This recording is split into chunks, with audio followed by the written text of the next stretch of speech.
Our biggest concern is watching what happens to the banking industry and what's going to happen with all the regulations and all the rules, because right now, if you have a buyer and you have a seller, but you have mortgage companies and banks that can't lend or change their restrictions all the time because of what they're going through. So part of what we're watching is sort of this implosion of the banking world that's directly affecting real estate. We just got the numbers that just came out from the state level, and we've seen a 26.5% drop just in Howard County alone in the number of transactions. We haven't seen numbers this low, 2,700 transactions for the year 2008. We haven't seen that low of a number since 1997. 4 years ago, we were up at 4,800 for the year, so it's really kind of huge. The impact is almost instantaneous. I guess the good news is houses are still being sold. Jim Roby did address that issue today, at least in comparison to other parts of the country. We're doing far better. So, I mean, that is one good thing in our favor.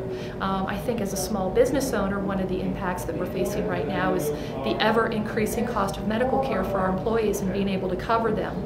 And then having these potential fees coming down this year to increase all of those, the 2%, the 3%, and as a small business owner, in a year when we're seeing our bottom line dwindle as it is, in fact, you know, some folks are maybe 25 to 30% down from where they were the same time last year, which last year was down. You know, you're seeing this compounded effect where our nets keep going down and what we're being asked to put back in keep going up.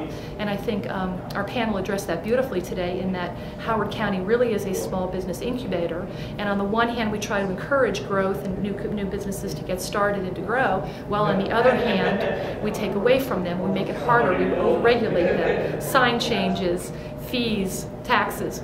So we're constantly having to keep up with all of that. It makes it very hard and very difficult when you're focused on trying to do your business, but you got to be mindful of all these changes while you run your business as a small business owner. So it's kind of a very complicated issue, and I'm sure everyone's facing it, but as small business owners, we find it a little bit harder to get out from underneath the challenges right now.